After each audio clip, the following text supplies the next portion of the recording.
ở cái trade off là một cái là ban châu Rome cảm thi là thôm muối xemประเทศสีយើងហើយខ្ញុំក៏មានសមត្ថភាពដែរដែលខ្លួនឯងគឺជាមនុស្សដែលលើកទី1ដែលអាចចូលរួមក្នុង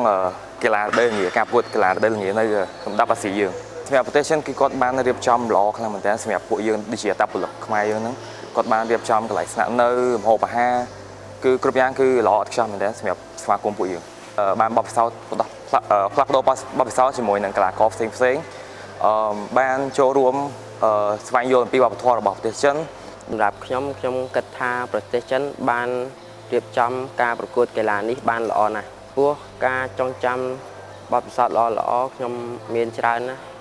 ដូចជាទំនាក់ទំនងមិត្តភាពគ្នារវាងប្រទេសផ្សេងហើយបានដើរមើលសារៈមន្ទីរគេបានបទពិសោធន៍លេង snowboard កន្លែងដែលខ្ពស់ពិបាកហើយបានយល់ដឹងពីវប្បធម៌ប្រទេសគេយល់ដឹងពីការរស់នៅរបស់ប្រទេសគេបានដើរក្នុងភូមិគេមើលការរៀបចំរស់នៅរបស់គេម្ចាស់ផ្ទះគាត់រៀបចំបាន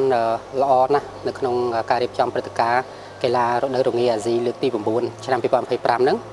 គឺយើងឃើញមានការចូលរួមច្រើនពីបណ្ដាប្រទេសនៅក្នុងអាស៊ីរបស់យើងហើយការរៀបចំយើងឃើញមានការរៀបចំកម្រិតស្តង់ដារកម្រិតខ្ពស់មានន័យថាទាំងបច្ចេកទេសទីលានទាំងការដាក់ពិន្ទុ